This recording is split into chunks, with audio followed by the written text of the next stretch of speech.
Well, hello everybody, Mystery here, and today I'm tackling ranking every ranged weapon that is currently in Darktide. All the marks, all the different weapons, and hopefully I don't miss any here. So yeah, we have a couple new ones as a result of this Katari coming out. We've got a new mark as a result of this Katari coming out. We've had a number of buffs and changes to different classes and to abilities, like the Okrin's Point Blank Barrage got a sizable change, and we're just going to go through all these weapons here. Of course, the game has been ever updating and having new challenges for enemies. The density is insaner than it's ever been. Is that a word? Insaner? And we're just going to go through and rank these weapons here. So my goal here is that you'll walk away and you'll have a better idea of which of these you should be spending your time on and which of these would actually be a waste of time or resources to invest in. Because yeah, there's no reason to play with a good portion of these, which is really sad, but it's just the way it is, right? You're going to be setting yourself back by picking those. But with that being said, let's go ahead and address our tiers here so we understand exactly what we're all working towards. At the very bottom tier, we have Hopelessly Trash, right? There is no, oh, you know, Mystery, I found this really niche build with this weapon where I can actually like get 50% of the damage that anybody else in my team can get with similar work, right? That is just not a it's just not going to happen, right? These guns are so far behind the curve. They just don't have any damage. They have no stability. They can't hit targets. Like there's nothing that's a selling point here, right? And every time one of these weapons appears on a class, they always have better options. So just don't saddle yourselves with these pieces of garbage. Next up is Need Buffs. I think that these are the weapons where they're just below what I would consider like workable or average weapons. They need a little bit of a buff. I'll prescribe generally, if I can think of it off the top of my head, what I think that buff might be. They would bring them into the fold in terms of being like a decent weapon, or maybe even put them to being a better tier weapon. But yeah, there's a good number of weapons in the game that I think are existing in this category right now. If they just a couple things change about them, that could help them a lot. Then we have the middlest of middle tiers, the ones I feel no sort of way about these weapons. They're a gun that exists. You know, you can use them, but it's not like gonna really either boost your build. It's also not gonna cripple your build. I feel like for these weapons, like I've said for many other tier lists before, there are better options that exist out there. So you should probably steer towards those. But yeah, this is something that you could play with if you're bored with everything else. Above that, this is where we start to get into the workhorse guns. And well, this is where we get into the workhorse guns. I guess that's what I titled it, right? These are the ones that I really encourage you to play with. These are the starting here and then going above this. Of course, these are the ones that can actually affect change in the game, right? There's going to be a good number in this tier, fortunately. But yeah, this is the tier where these are the stuff that you should be putting in your builds if you're trying to push yourself towards higher difficulties, and they are going to produce results proportional to your effort and proportional to the ammo and resources you invest. And then finally, who balanced this? What the fuck? Like crazy ass weapons up at the top. And there's a good number of weapons that are kind of crazy, but I'll be reserving this tier list here for like the exclusive, like craziest of crazy weapons, the ones that have the most broken synergies and just are kind of make the game like a joke a little bit. And there you go. So that's all of them. I suppose we have nothing to do but to get underway here. And if I did miss something, guys, if you let me know in the comments, and I will write a comment or an addendum to and pin it as a comment. That like, oh yeah, you missed this weapon, I'll just comment it down below and you'll have the full completed list. But I think everything is here because yeah, okay, I'm confident. Yeah, I'm definitely not doubting myself. Okay, let's begin. I want to begin with some really generalist weapons. So why don't we begin? I feel like I've begun so many tier lists with the freaking shotguns, but let's begin with the shotguns, okay? So we have several types of shotguns in the game. We have these combat shotguns. Where's my last one? We got our Arbites shotguns. Let's kind of position them here on this row. And I know I've got one. There's one slipping away down there. So yeah, we have a good number of shotguns here. And we have the double barrel, who's hanging out on the right side. We have the, oh god, this is the fire one. It used to be, this is the Zorona? I don't remember. This is the one that does fire. This is the one that shoots the slug. This is the one that shoots the duckbill, I think, shot. And then we have the Arbites. This is the needle nose long sniper Arbites, and this is the spread shot shock shell Arbites. So let's go ahead and put a good number of these. I'm going to go ahead and put pretty much all of these regular combat shotguns into a gun that exists here, including the double barrel here. Actually, you know what? It's my tier list, whatever. Okay, so these combat shotguns up here, these assault shotguns, I like where these are at, honestly, right now. They exist. There's something you can play with. There's really no reason I want to use this other than, like, I'm bored with everything else, right? It feels fun to use a shotgun sometimes, but there's almost always a better option in terms of ammo consumption, in terms of the ease of reloading, in terms of mobility, right? These weapons are very, very mobile. That was one of the most recent buffs made to them, is they increased their overall ammo capacity. They made them super, super agile. They have the, like, fast movement speed, just like the Recon Lasgun does, and the Las Pistol. But, you know, where these guns exist, there are also things like the Las Pistol and Recon Lasgun, and those weapons can snipe things long distance.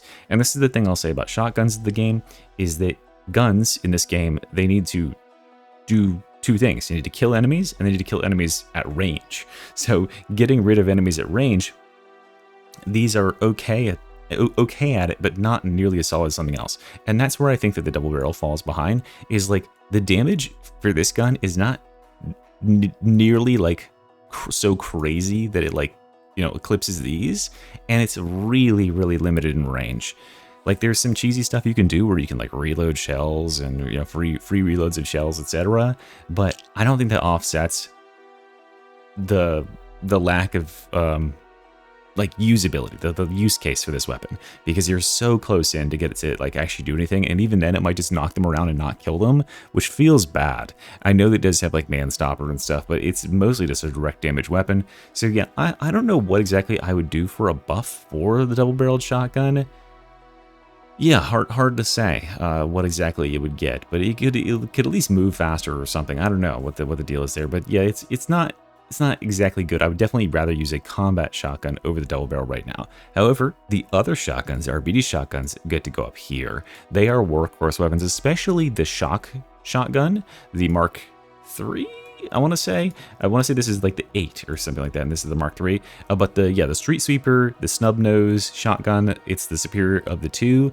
Reason being, it first of all pumps some crazy damage, like crazy high base numbers. You can wipe hordes with it, and then it has these special shells, right? These special shells are what set these shotguns apart. This one especially, because these shells apply electrocution, which paralyzes enemies. So if you've got like a defending bulwark or crusher or something who's hovering over a respawn point, and you need to get in there and get them up, well, go ahead and load one of these shells up and pop them as you're running up. Now they're paralyzed for long enough for you to get that res up, which is amazing. Plus, it applies all sorts of debuffs and stuff that you can capitalize on.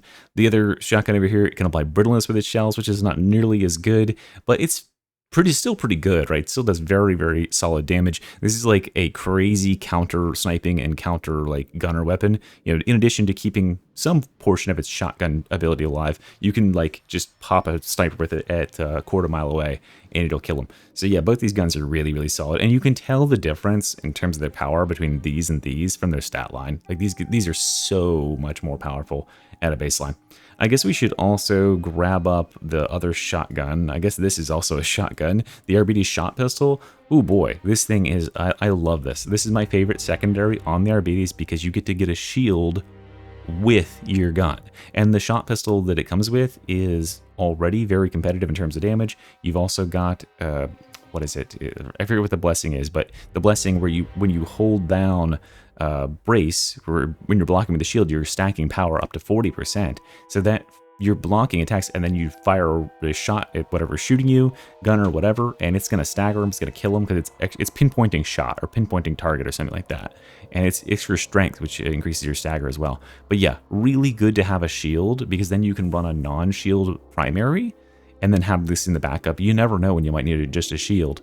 And so yeah, that's really good. Plus the gun itself is not half bad. Love it. Excellent, excellent weapon. Then we can go on to some other generalist stuff. I will grab the Shredder Auto Pistol. I don't know by what method I decided to go to the Shredder Auto Pistol, but I would put this guy up here in the workhorse.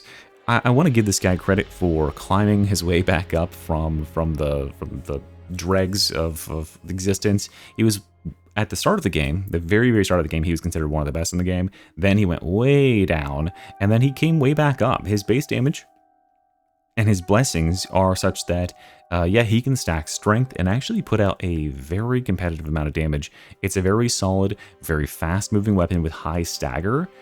So like when you got a trap or something coming in, not only will you kill him pretty fast, but you'll kill him pretty efficiently, and they'll be staggered by the first couple bullets, so they don't even get to like shoot. Which certain other weapons can kill them, like, you know, needle pistol, whatever can kill them, but they're not staggered during that time, which could mean that they get to take a shot, which might be the death of you. So yeah, I like this weapon where it's at, and it is, you know, it's definitely like won my heart over, and it's very competent. It's the best auto gun we have in the game right now, which is crazy to say, at least on like non-Ogren classes. Okay, that's good for those. I guess I said the word auto gun, so let's go ahead and talk about some auto guns. Let's go to infantry auto guns first. Where it is important, I will distinguish between the different marks of weapons, but for instance, the auto guns here, they are all going to belong in the same tier. So the Columnus Mark whatever, the Vrax Mark 5, and the... Where is it? This is the last one, right? Yeah, I can't ever tell these stupid things apart because they're so like boring designed. Yeah, so the auto guns right now are in a very awkward spot. There are, you know, there's some uses to them where if you are playing on Hive Scum or you're playing on Skitarii and you can use your ranged ability and you can generate more ammo. Well, Skitarii can't really generate enough ammo, but yeah, like those abilities will make these okay. Hive Scum doesn't really have to care about ammo as much because he can just spray and pray and then reload with Desperado for free, so it's okay if you miss some bullets. Skitarii won't miss bullets, but they are much more limited on ammo. These weapons are just too ammo hungry for what they provide you these days.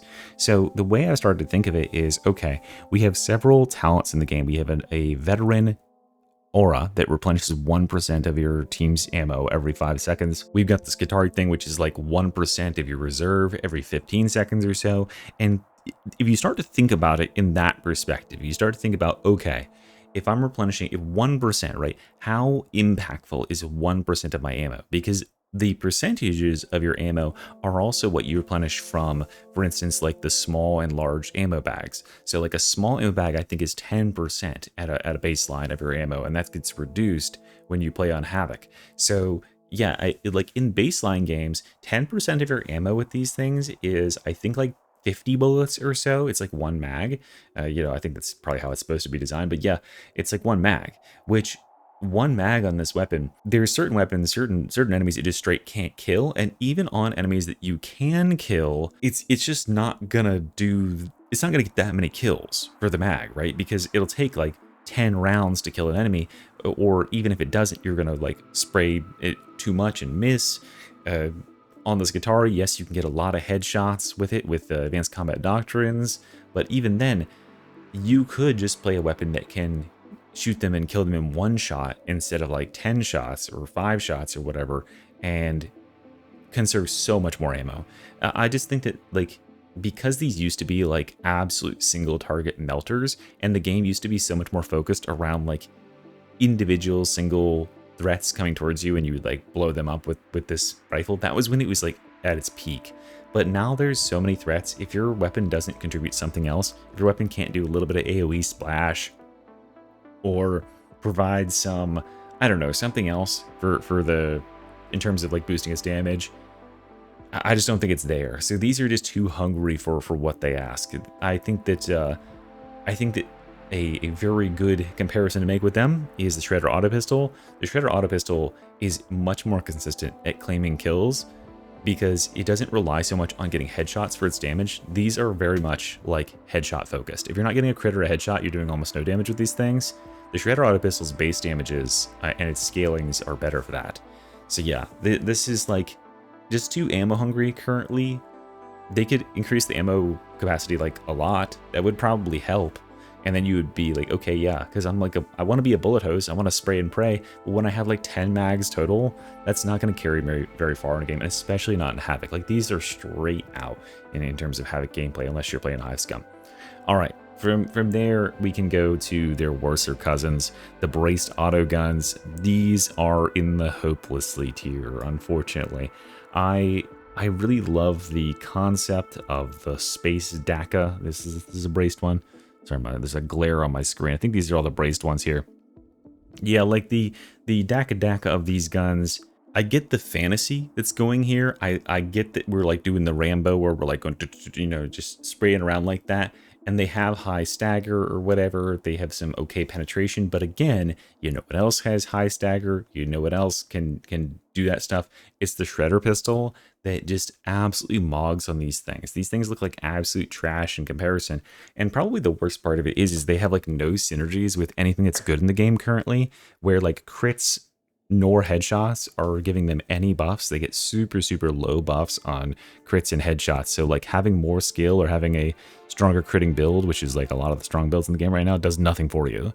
So they don't get any of that scaling, and they have pretty poor like base damage and like your mobility when you're using them and your accuracy. Remember, guns are supposed to like shoot stuff at range, right? So the accuracy of these things is terrible. And yeah, so like you can't snipe with it. You're not going to be able to use it as like the mainstay when you're in combat to be doing your bulk of your lifting, which I would assume would be the idea. I think they're supposed to be like a human version of the twin-linked stubber on the Ogryn, but you can't play them like that at all. These need so much work. It's kind of ridiculous to consider like what they would even have to do in order to make them relevant, because even if you did like buff them up a lot, they get such a massive reduction from hitting like even flak armored or God forbid like Carapace shows up. And I know that not every weapon can be good against Carapace, but I mean, geez, like yeah, like a single bulwark screws these things over so bad. So yeah, they have to be way down here in the hopelessly trash. Just use Shredder Auto Pistol instead if you are so inclined to play with that. Let's do some more class specific stuff now. Let's do a bolt gun. Okay, so a bolt gun is a workhorse gun. I think that most people would say that. I will give it that title. The bolt gun is a weapon on the Arbites, the Zealot, and the Veteran. It's just a super solid weapon.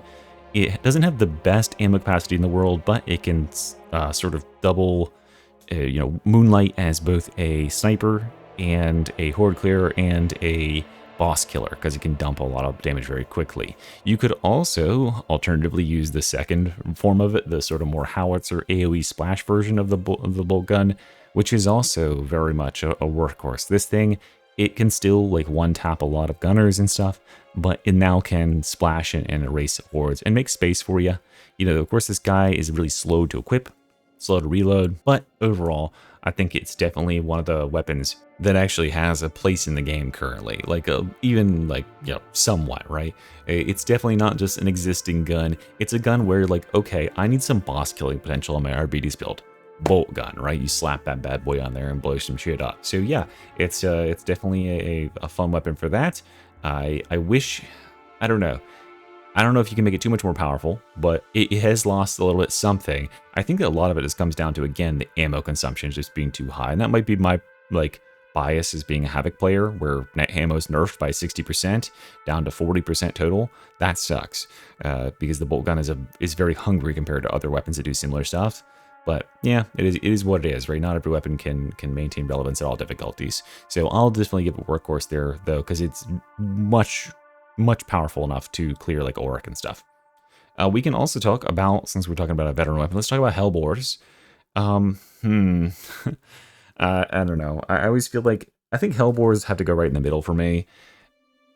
The Hellbore is a weapon, and I'll just give all the marks. I know there's like better and worse marks, but like I think that the same thing would be said about all of them, where this sort of gun, absolutely, if you're an aimbot, if you're a human aimbot, yeah, you could produce some really big numbers. There's a lot of weapons that are like that, where it's like, yeah, if you could hit like literally every headshot, sure, you'd be pumping some damage. But at the same time, just killing stuff these days, like being able to snipe, as we'll talk about later with one of the particular Skitarii weapons, being able to snipe and like hit and kill individual targets, like with this gun, is really not like the speed of the game anymore. And you generally don't have a whole lot of time to be turning around and going with the stupid Hellbore over and over and over again. That's going to kill a couple enemies. versus, you know, your other options as the veteran, equip the fucking plasma gun and just go womp womp womp through the horde and blow everything up that you could already, right? I get that like people want to RP with it and it's like a fun gun to like prove you're skilled, but it doesn't do anything for you when the tempo of the game is as crazy as it is. When the game used to send like, you know, 5 elites at you and you could like doink 3 of them before they even got to play the game, that was pretty cool. Now it sends like 25 at you, and so yeah, you can take 3 out, but now they're on top of you and you got this weapon that's super slow to like equip. Yeah, that's why I think these can't really go any higher in the current meta, because there's just not space and time to be sniping, and these are effectively snipers, right?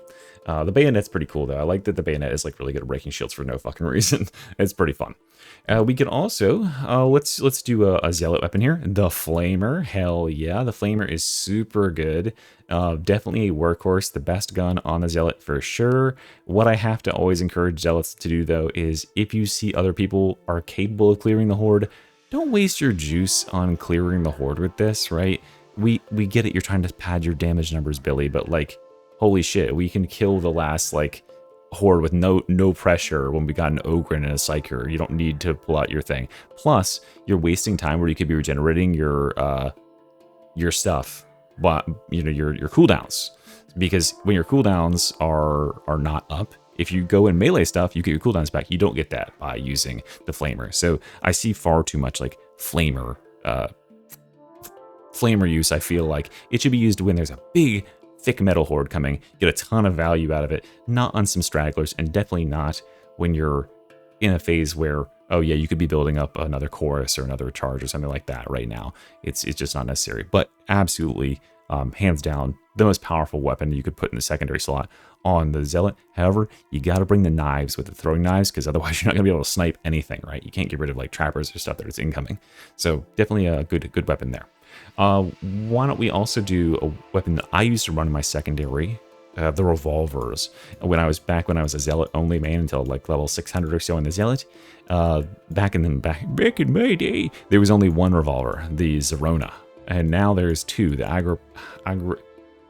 Agrippina, I don't know, whatever it is. Yeah, so the Zerona is the sniper version where you aim down sights and then you go boom and you go one big shot. The other one is the fan the hammer one. The problem with these is, again, the ammo capacity and the purpose that they serve, right? The fan the hammer one, it cannot snipe precision wise. It can get pretty precise, but not all that precise.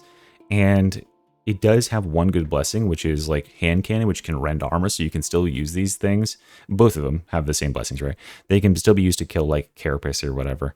But the ammo capacity is such an issue for them. I mean, just to put it in perspective, the poor Zerona has 5-round magazine with a 52-round reserve, which means that you only get to kill at maximum like 55 things before you're out of ammo, because it's a one-shot, one-kill sort of weapon. It's a sniper rifle, but there's so many other weapons in this game that if you wanted to be running a sniper rifle or like a precision target removal, you should be running instead.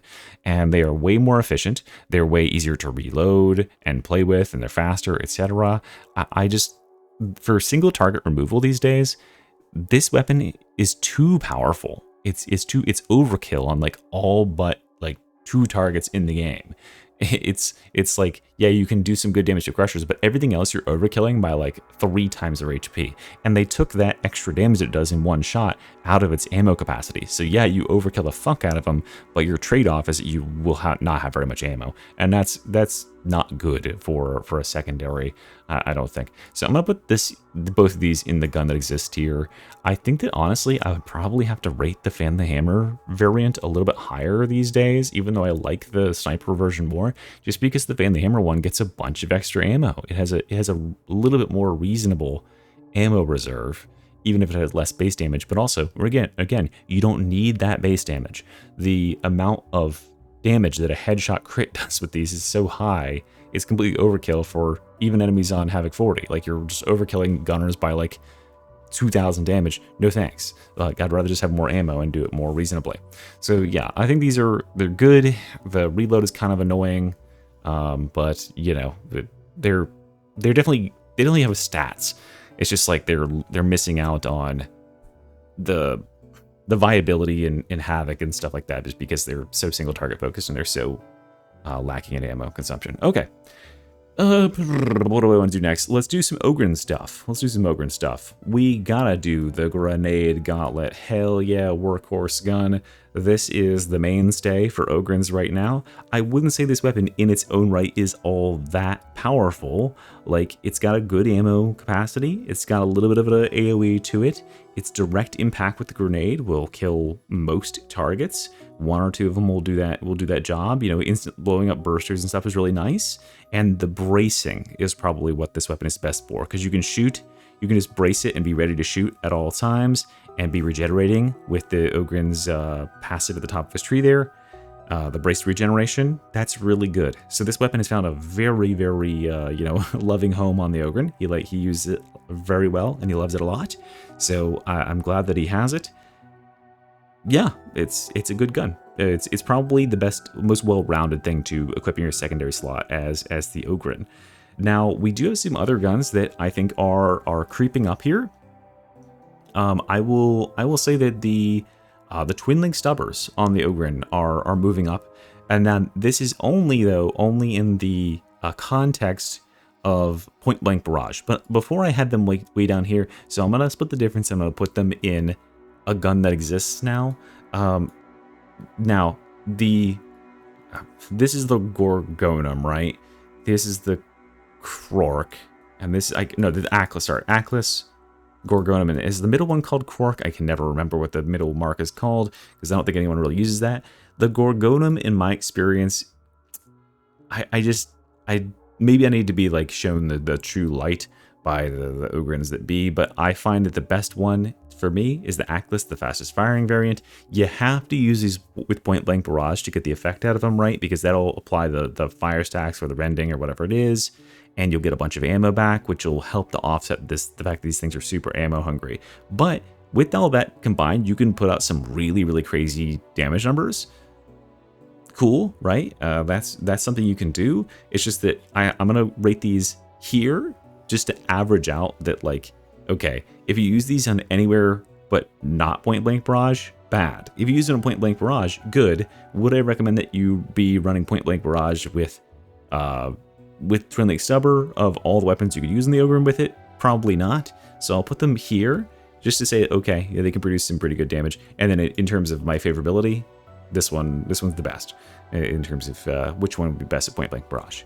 Also, while we're on the Ogryn, we got to go to the Ripper guns. All the Ripper guns still need buffs. They seem so hesitant to buff the Ripper gun for some reason. They gave it like a buff to its melee, so it counts as like heavies instead of lights for purposes of bleed.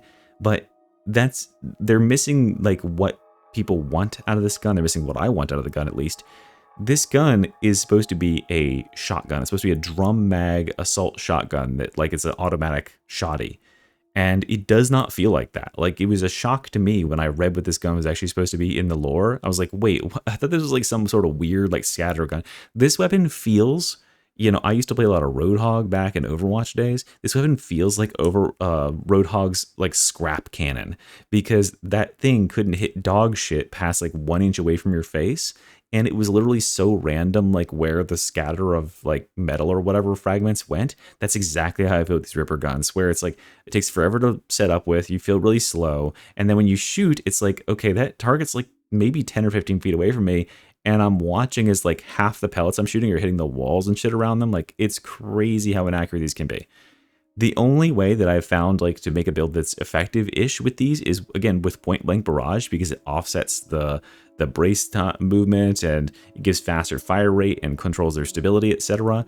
But they are in the bottom tier of weapons to use even with that ability. So why would I use these in that sense? There's like, okay, pretty much every weapon on the Ogryn in terms of range that you could be using instead of these would be better with point blank barrage, and that's the only thing that can bring them back from the brink right now. Yeah, I think that right now on the Ogryn, this is my least favorite range weapon. It's the one I would use the least. It has the least use cases.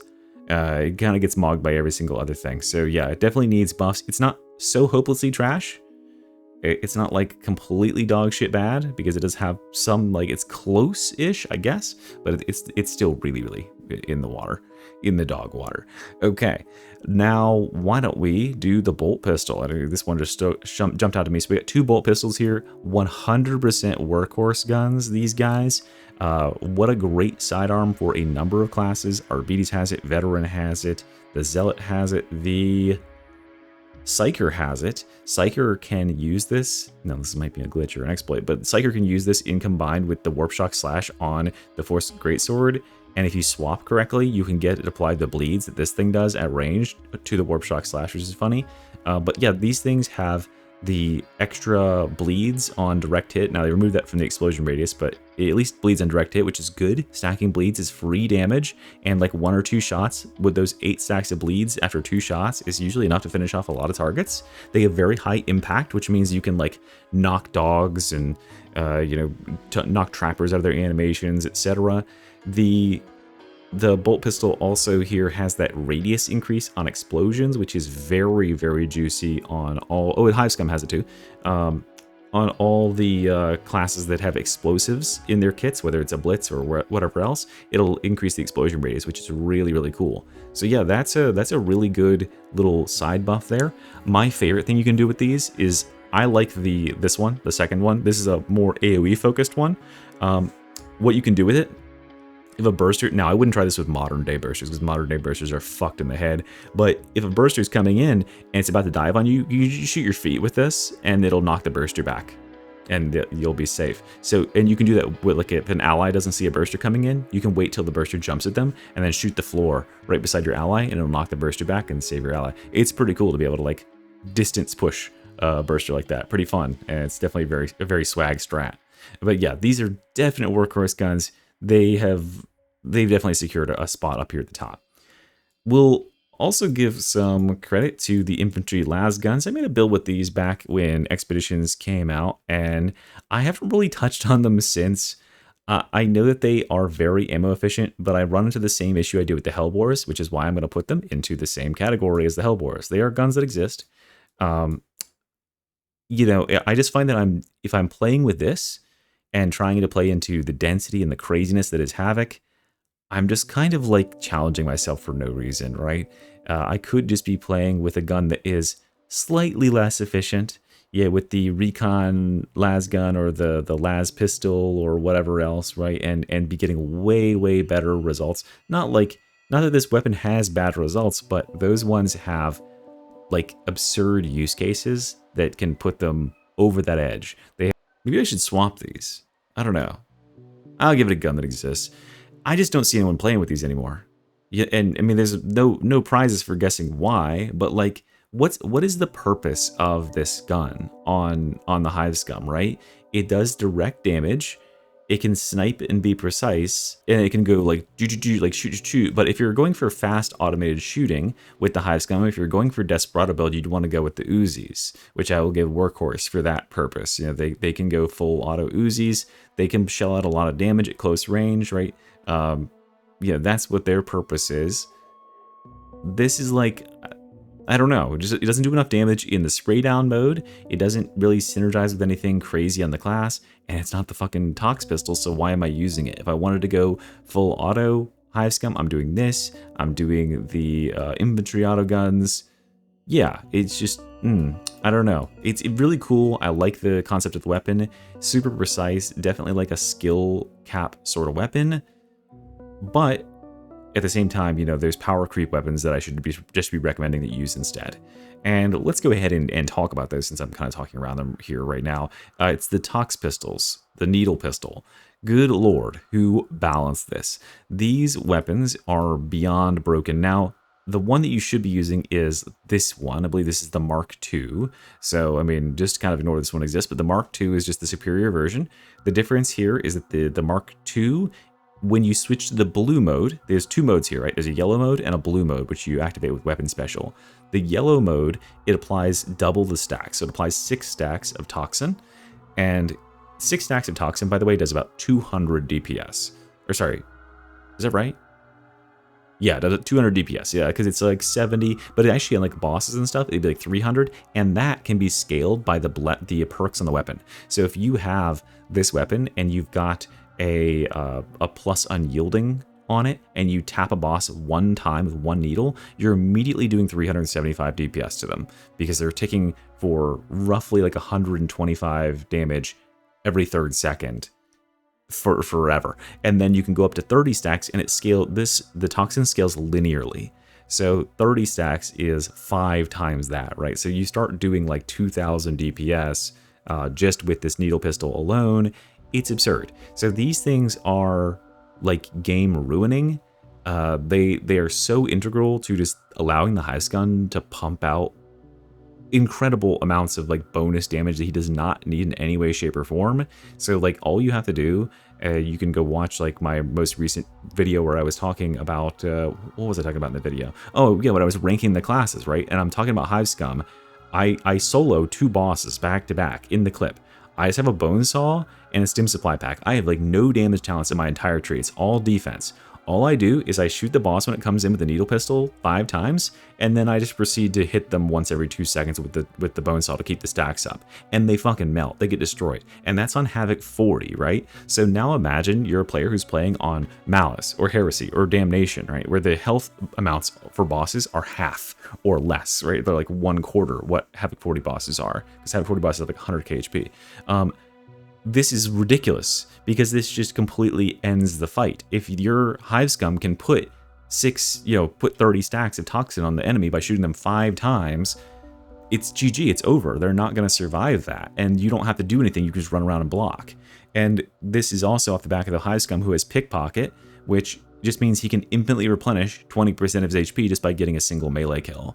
And that means that this can just continue to one-tap every special in the game, every gunner in the game. It does, I think it kills Crushers in 3 taps or something like that, even on Havoc 40. So yeah, ridiculous that this thing penetrates armor like that, that it's precision accurate. And the thing that like makes it maybe crazier than anything else is that it doesn't have any damage blessings. I'm certain that Fat Shark, when they were designing this, they're like, well, you know, we don't want it to, it's a really powerful weapon. We don't want to give it damage blessings. Let's give it like utility blessings. And they gave it stripped down, which means that when you're over 50% stamina, you can evade range attacks. And the Hive Scum can regenerate stamina while he's sliding. So the Hive Scum can shoot targets with this and then run out in the middle of the fucking open through all sorts of gunner fire. Because he has over 50% stamina, he can't be hit, and then he can slide and regenerate and reload and all that shit, and then run around. This weapon allows him to pump thousands of extra damage. Like you'll look at Hive Scum damage at the end of a Havoc 40, and you'll look at their boss damage, and it's like 300,000, and it's from this stupid thing. Just being able to tap like every boss that shows up, and contribute a fuck ton by doing nothing. And then it also enables him to be, first of all, it has maximum mobility. It's the highest movement speed of like any scaling weapon. Like a plus 0.8 sprint speed, and it enables you to be defensive, enables you to dodge range attacks. So we're removing the glass cannon element from the Hive Scum just by having this weapon equipped. So this is why I have to put the silver ballers or whatever down there in the a gun that exists category. It's like, okay, at least these, the Mac 10s, they have a reason to exist, because if you're going for Desperado spray down build, this is one of the best weapons for that. It can do really, really crazy high DPS and has high stagger at close range. These don't have a role because if you're playing any build that's not DACA, this is what you should be using instead. Every build that is not a gunslinger Desperado build for the Hive Scum should be using the needle pistol. Hands down, GG, no questions. There's literally no other option because this contributes so much and is so important to your defense. So there you go. That's your first who balanced this. And you can tell from the, like, insensitiveness of my voice that, yeah, it is indeed a complete balance outlier that trivializes low-end difficulties in the game and trivializes even higher ones. And speaking of powerful weapons that I don't think are quite in the Who Balances tier, but are very, very high up there, I'm going to start putting stuff like at this side of Workhorse if I think it's really, really good, because, yeah, like I have to differentiate some here. I wanted to emphasize that these are the best ones up here and these are okay. But yeah, we got to talk about the Heavy Las Pistol, which is right here. This is the best mark of the Heavy Las Pistol, the Las Pistol 2. The Mark 10, I'm going to put way down here because this is just far inferior, unless you're doing Scary stuff. But this Mark 2 las pistol is insane. This thing has again, super high mobility, just like the needle pistol, insane critical ratios, like talking about 3.5 to 4.5 times damage on headshots criticals. And this thing has very high crits. It can apply in furnace. It has no recoil. It has good ammo. Did I say that? It's the weapon you should be pairing if you have a slow weapon like the Thunderhammer, which you shouldn't be playing with, but if you have the Eviscerator or the Relic Blade on the Zealot, or you're playing with the Force Greatsword on the Psyker, throw this in the secondary, and you can not only like does this enable you to move around and sprint really freely, but also it does insane damage to like bosses. So like a monstrosity comes in and you just can't get in the fight because you're low or you're healing or you're like gunners are holding you back. Just start full autoing with this thing with like Scryer's Gaze Psyker activated, and you will just destroy them. It does so much damage on crits and headshots, and it's so mobile, it's so effective. I mean, go watch my Infinite Las Pistol Veteran and just watch as I'm like rivaling Psyker damage.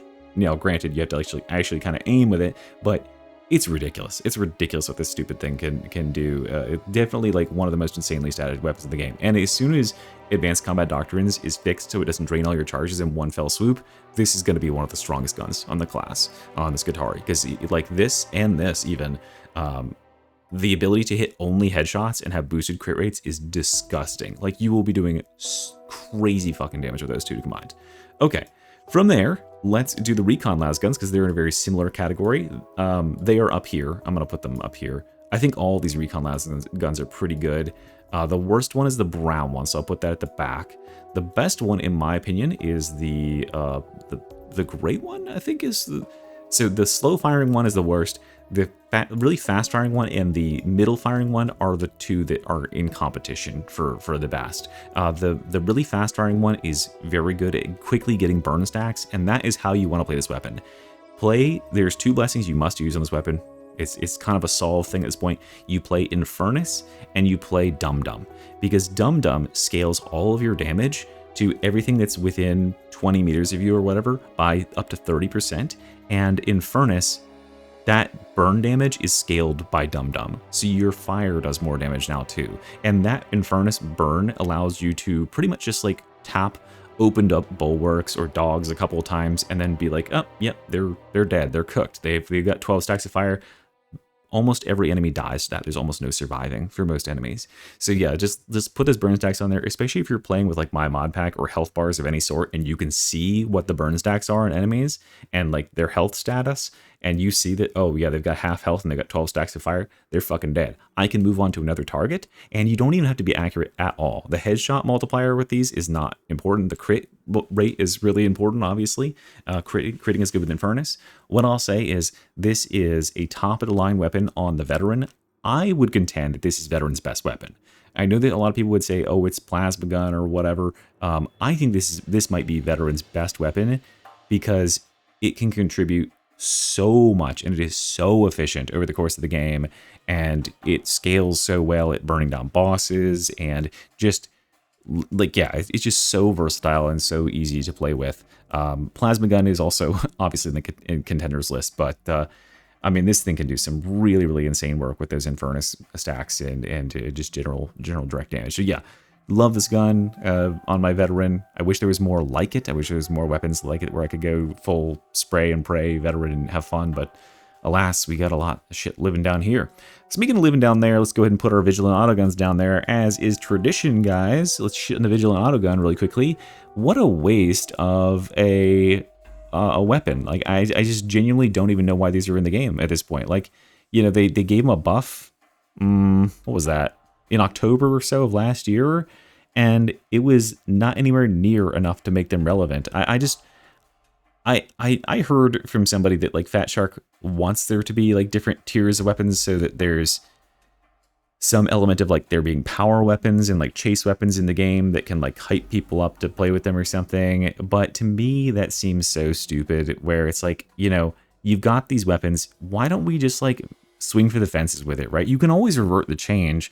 Why don't we just take the Vigilant autoguns and make them have 50% rending or something like that, where they just do crazy damage to they can penetrate carapace, or just make them have a super generous like headshot hitbox, like make it so that their bullets are really fat. They already increased their bullet size a little bit, so they're easier to do that with, but these just have such low effective DPS, and it's the exact same problem I was saying with the Hellbore, where at least the Hellbore can penetrate armor. At least the Hellbore can like one-shot plink stuff because the damage ratios are so high. These are so low, like they're like 200 damage on the, these are supposed to be like DMRs, right? And it feels like you're shooting like 9mm at a guy. 200 damage is fuck all these days. And about the only place this is useful is like if you're playing on like Malice difficulty, they're very efficient at one-tapping all the gunners and stuff, because they'll do like the 500 damage that they have for health or whatever, but it's not useful in any other sense. Like what is the purpose of this on any of the classes that have it? Because like every class gets these fucking pieces of shit foisted upon it, right? Does Arbites have these?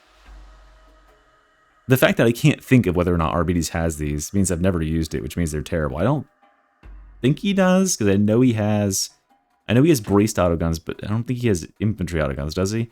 But yeah, just worthless currently, and they're so unsteady. They have terrible sights, and it's just a shame.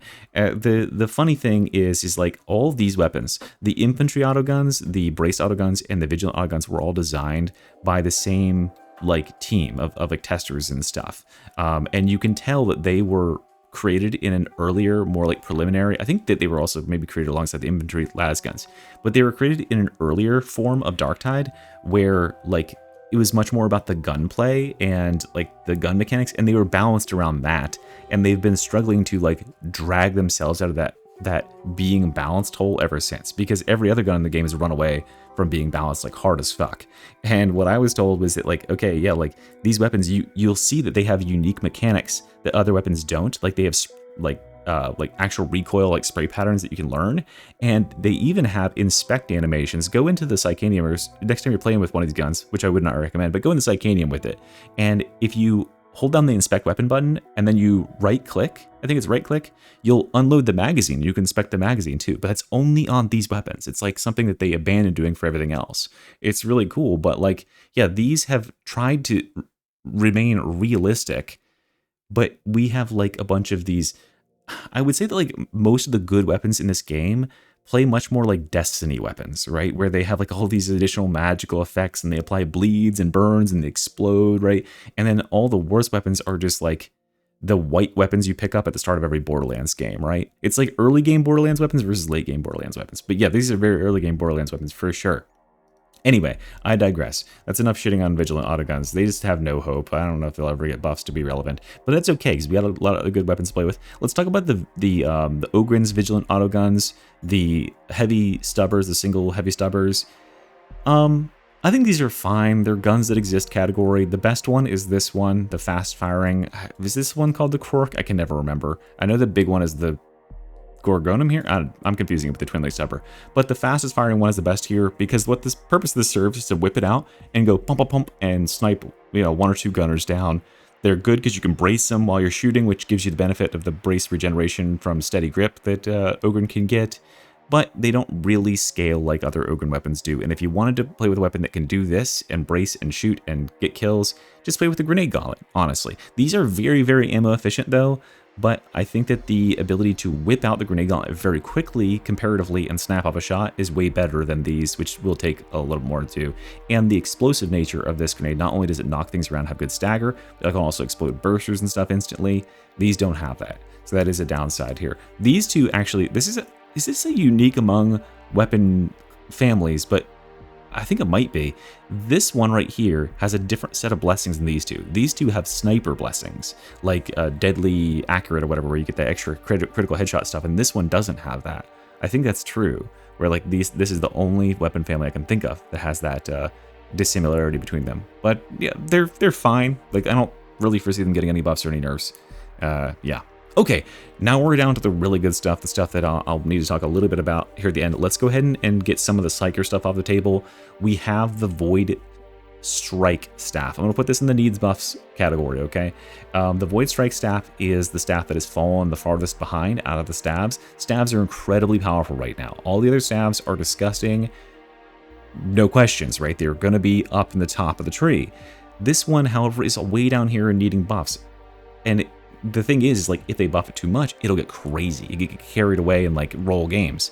But they nerfed this weapon too much from an earlier phase of the game where it was actually kind of powerful, because it was like you would basically charge up your big, what you do with this weapon is you charge up a big orb and you throw it in a line, and it goes through enemies, and it can penetrate through enemies, and you could actually get it to guaranteed crit by hitting enemies in the head with it with a certain Psyker talent, and they nerfed that.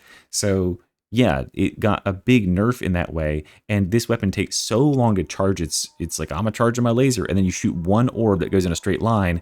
But in the meantime, because enemies are so numerous and so aggressive now, they will get up on you, and now your straight line killing targets is not nearly as optimal as anything else would be here. So if you want straight line, long distance killing of targets, you use the Electrokinetic Staff, which is absolutely a workhorse.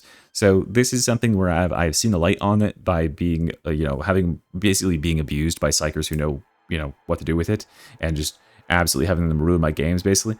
But basically this weapon here, why did I say basically 3 times there? Or 4 times now that I just said it again. But this weapon is capable of cross-mapping most enemies. So all these gunners and stuff that are like annoying for other classes to engage with, because this weapon has such a high crit rate, because you can push your crit rate to north of like 60% with this and attack like 2 times per second, you can get out there and start hurling these little balls that have surge, which doubles the balls. Basically, it's a left-click spammer, right? And then you just go toe-to-toe. You just duel down all the gunners that are in the arena, rather than like peeking out slowly and trying to take them out, or like rushing out and trying to disrupt them. You can just duel them. You can just 1v1 every single gunner that's out there, and then keep spacing on them. Just keep firing those little balls away, and then venting Shriek, or you can use Scryer's Gaze to infinitely cast with a bunch of extra bonus damage. This can do, if you can aim with this, which is a little bit of a challenge because you do have to lead, because they're not hit scan, they're projectiles. But if you can learn to aim with this weapon, you can ridiculously like scale your damage. It has absurd damage scalings.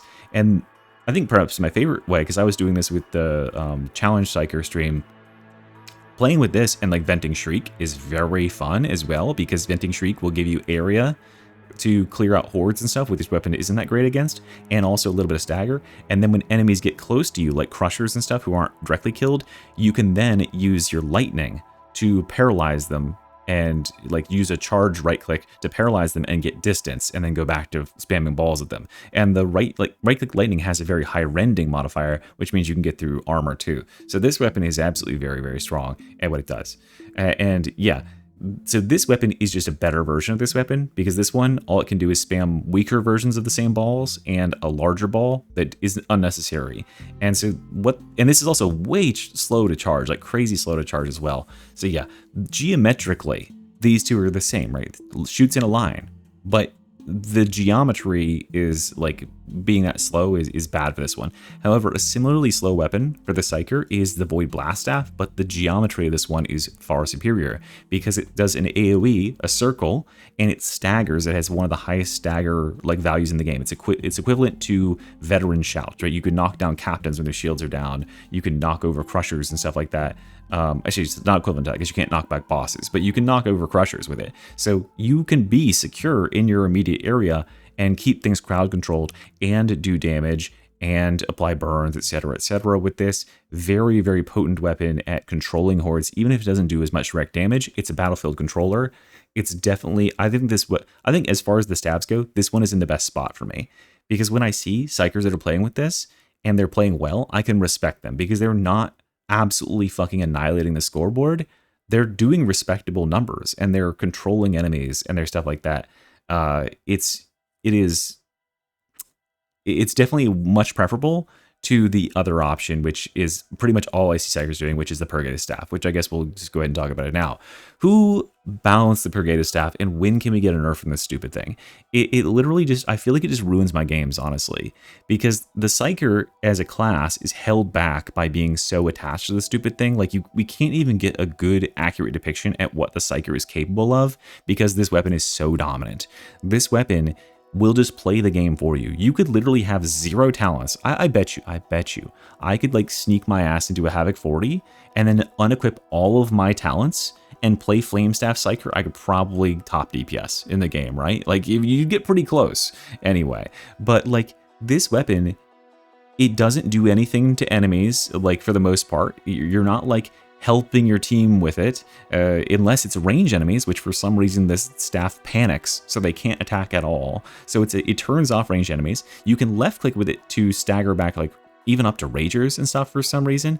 But most importantly with this weapon, it's so easy and brainless to use. You just put fire on everything, hold down right click and get a good amount of fire on everything, and then just kind of like spread puffs around. And as long as that's what you're doing with the weapon, as long as you're like being conscious of, oh, I should be putting fire on these enemies that are in front of me right now, you will rack in millions upon millions of damage. And it seems like it's just like, oh, you know, it's just adding, like, you know, you're just stealing kills and whatever, but you're contributing so much in terms of like thinning hordes and just general DPS over time. You know, when your ally, instead of having to hit an enemy once, only has to hit them, or twice, has to only hit them once because your Soul Blaze will clean up the rest, that saves a ton of time. And so this weapon is an incredible force multiplier that really just trivializes so much of the game. Like, it already trivializes Havoc 40 because the amount of damage, the density, it doesn't care, right? It doesn't care that the hordes are 300 enemies deep in Havoc 40 versus only 50 in Auric, right? It doesn't care. It loves it. It eats it up. So he just gets out there and will do hundreds of thousands of damage in a combat and then just like do it all again. It's full time. This weapon also, for some reason, is the cheapest out of all of these in terms of peril cost. Like a fully charged right click, as compared to the fully charged electric or you know, an AOE or even a Voidstrike ball, is super dirt cheap, and it does so much damage because it applies. Does a full? I don't remember how many stacks a fully charged right click applies, but it's like 9 or 10 or something like that, and it will kill like infinity enemies, like literally infinity enemies. It's not an immediate effect, but the Soul Blaze is not slow at what it does. It lingers forever. Soul Blaze is like one of the longest lasting dots, and it falls off one stack at a time. So you'll have like an extra 5 seconds where these stacks do not fall off, and then you can just kind of do whatever. And because it's a damage over time effect, and this is something you'll sell with the needle pistol too, right? It's a damage over time effect. It's a force. It's a time multiplier where you just apply this to enemies, and then you just kind of go do whatever you want, right? So that's like playing defensively, like go fire up all those enemies and then run your ass away and play like can't catch me, and they're all just burning to death. So it's never been easier to clutch a game than when playing with the Flame Staff Psyker, because the Flame Staff Psyker, he doesn't actually have to fight the enemies. He has to get the fire on the enemies, which you can do from a safe little range of 30 feet plus, and then you just have to keep yourself away, play keep away until all the enemies fall down and die from heat exhaustion, from Soul Blaze heat stroke. And yeah, it's just such a non-fun weapon to play with because you don't.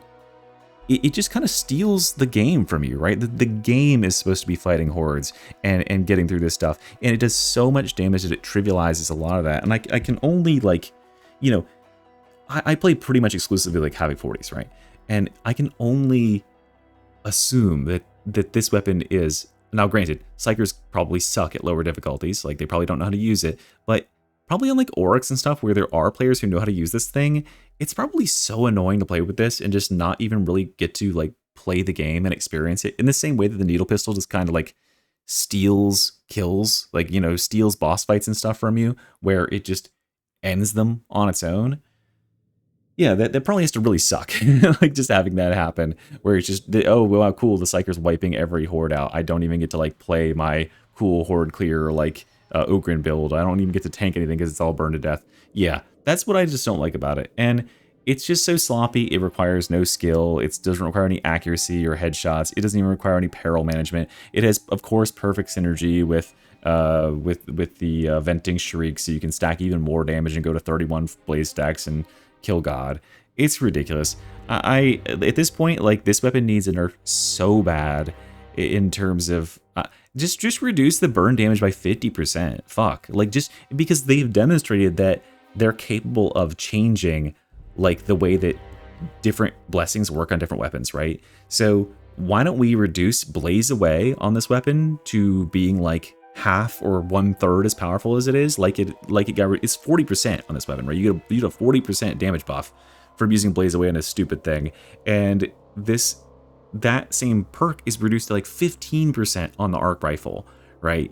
Why is that sort of nerf not happening? Why can we not reduce the Soul Blaze damage that specifically this weapon does to half as much? Because it gets to apply it to everything. I see tons of people out there asking for like, hey, can we do like a enemy hit cap, like a cleave cap for this? I don't know how that would work, because it's like, okay, it's a flamethrower. You wouldn't want to be like, oh, I'm shooting my flamethrower into the horde, but there's like random enemies in the horde that just aren't getting hit, right?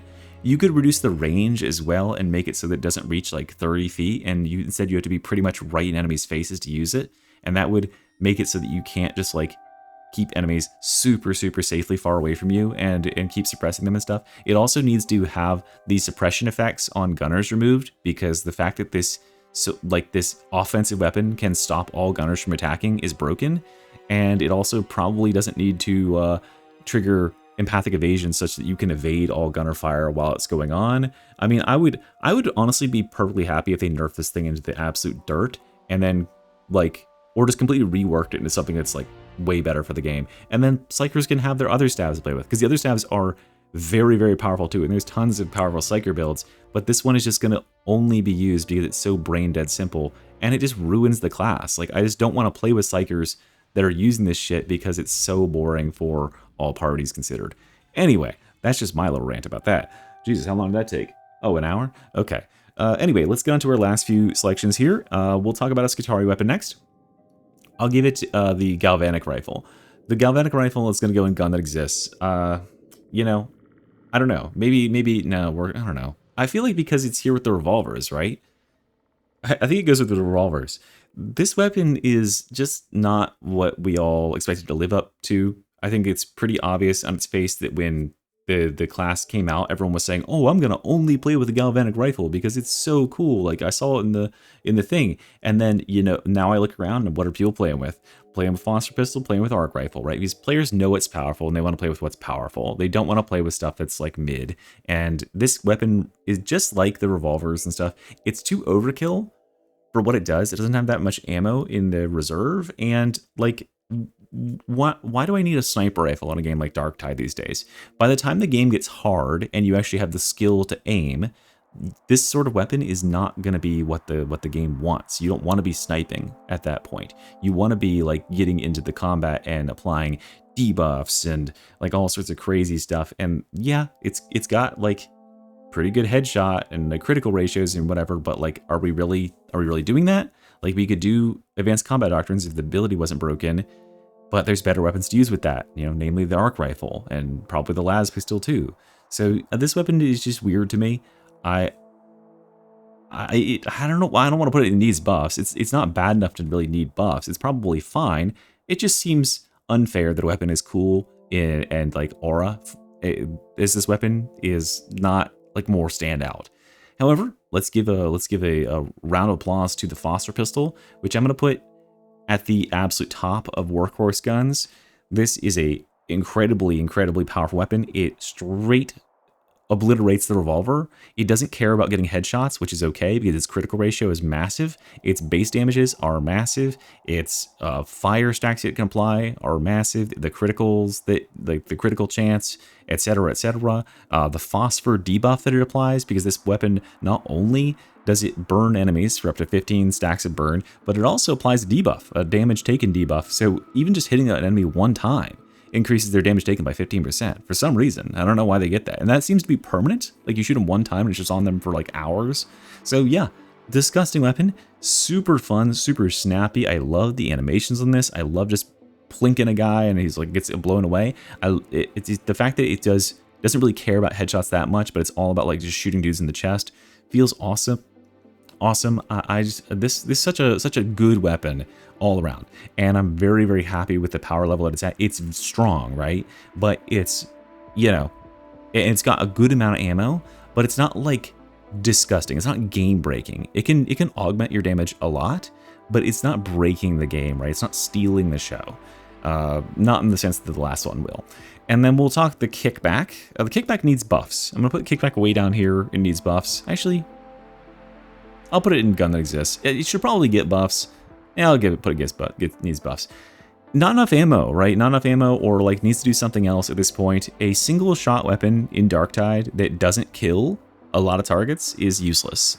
The fact that the health values have gotten buffed in Havoc, this is like devastatingly useless because it's not able to kill targets in one hit, and if you don't kill a target in one hit, you're reloading again to shoot, and then you got to reload again to be ready the next time you want to shoot, which sucks. It has a low ammo capacity, like very low compared to most stuff, and it's again isn't going to use like point blank barrage even all that well. So I think I like it better than the Ripper guns or something.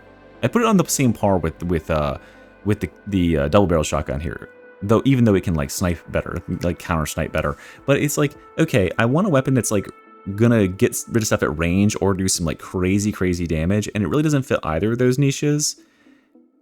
I don't know what I would want for this weapon. Maybe just more ammo, maybe just a faster reload in general. Yeah, maybe like a cool blessing or something that enables you to just shoot it without consuming aim. I don't know what it would be, but yeah, this weapon could use a buff somewhere in there to bring it back into relevance, because right now I feel like it doesn't really have a role in the Ogryn's arsenal. And we can also talk about the best weapon in the Ogryn right now. I'm gonna go with the Rumbler. I think the Rumbler just needs to be up here. You know, I know that in terms of like what's considered meta and like would be well rounded for a lot of builds, the Grenade Gauntlet has to be considered like the meta. But the Rumbler is a balance problem. Like the Rumbler is a balance problem because it has a massive blast radius and it is a grenade launcher, right? It's got like, it effectively has a better version of the Shredder Frag grenade from the Veteran, and you get like 34 of them, and then you've got Point Blank Barrage, which effectively will increase it by 50%, and then you've got Lucky Bullet, which will increase that, you know, give you 15% for free, or more. And so you end up being able to just shell the fuck out of the map. Like you can just inundate the entire map with explosions. And like, I don't want to say that like, oh, Point Blank Barrage needs a nerf or whatever, because I think Point Blank Barrage is good where it's at, right? It's a 1 minute cooldown on an ability that can refund its own cooldown to some extent, and it'll give you some decent buffs, but most importantly, the ammo consumption reduction so the Ogryn can actually shoot some. And that's good, and it works well, and it has some good synergies with other weapons, like the Twin Lick Stubbers. Like they've definitely come back into being relevant because of it. The Grenade Gauntlet does some really impressive damage with it, but this one's problematic with it, because this one is limited by its ammo consumption and limited by the reload speed, and it gets a massive 65% reload speed increase and 50% more ammo, or double the ammo, honestly. And that is problematic because it makes the ability look like it's the issue when it's really just this thing that can infinitely concuss stuff. Again, another weapon where it ruins the fun of the game. Even for me, playing on Havoc 40, when I'm trying to like record games and stuff, I have to steer. This one not so much, right?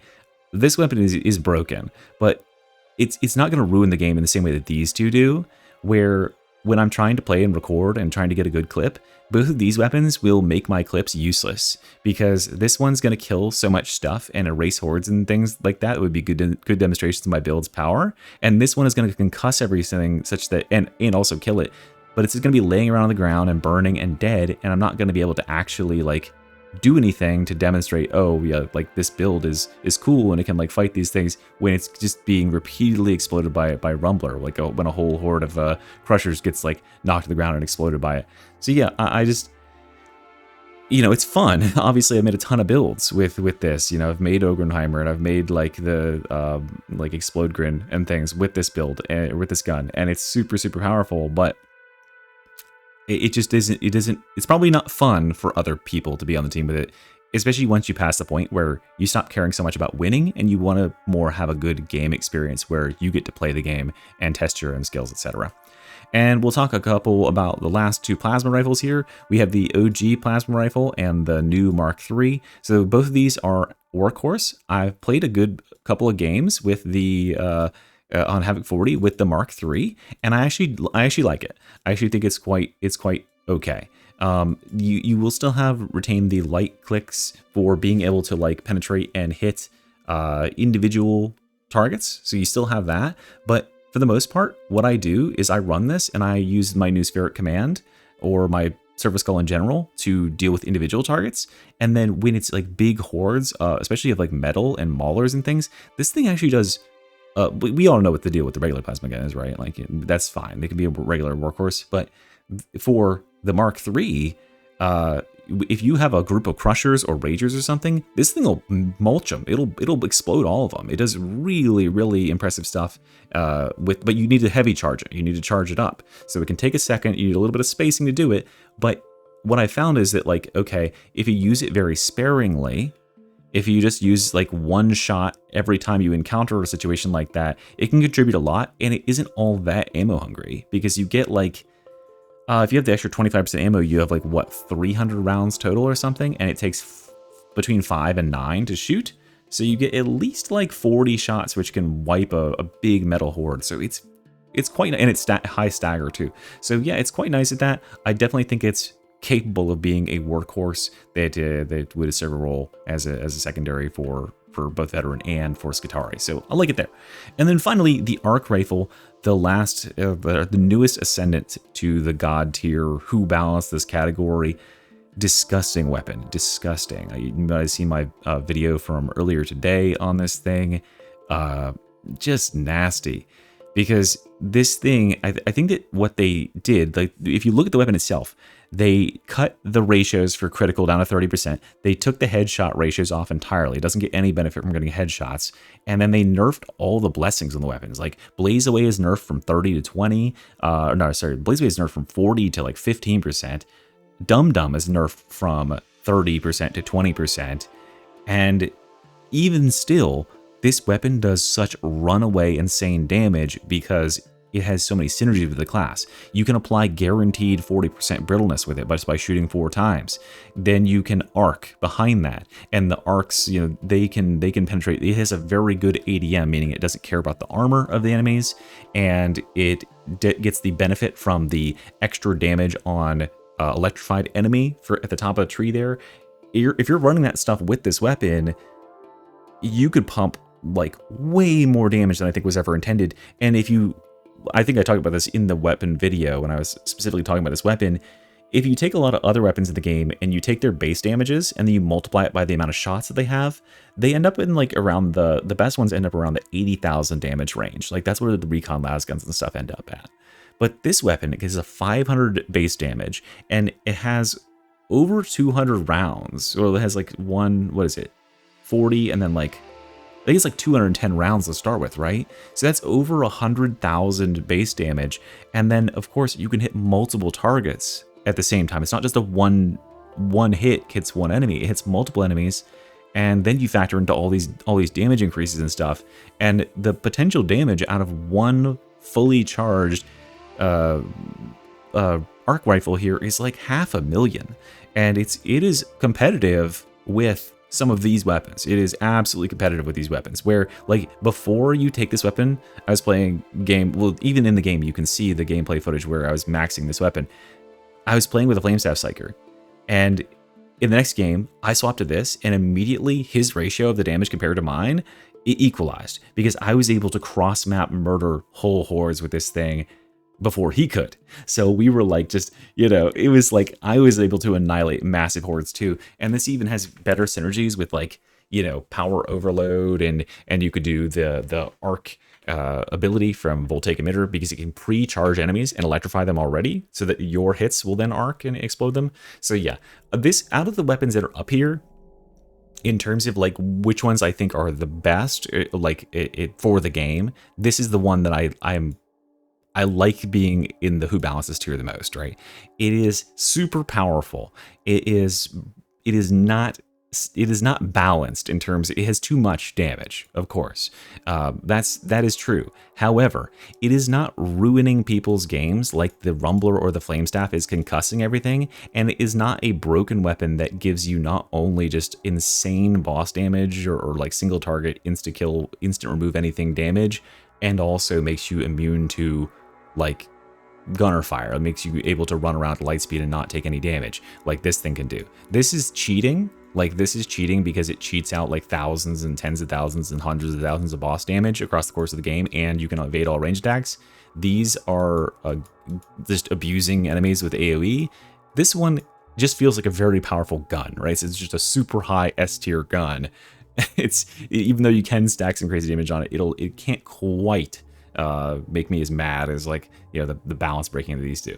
So anyway, there you go. That's the overall tier list. So my thoughts on this are currently is I think that, you know, these need buffs for certain, and even a good portion of these could use some buffs, although I'm kind of contented with where they're at.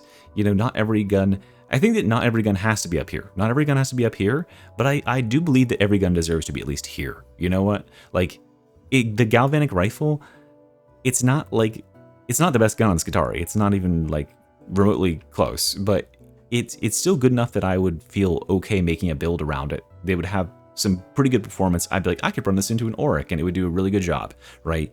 But I couldn't do the same thing with these weapons, like the fucking brace autoguns and the Vigilant autoguns. These would be just a very, very, very inferior version of pretty much anything else you could do, and yeah, they need terrible help to be brought up and be uplifted. And then anything up here is just behind the curve of other weapons in some way, shape, or form.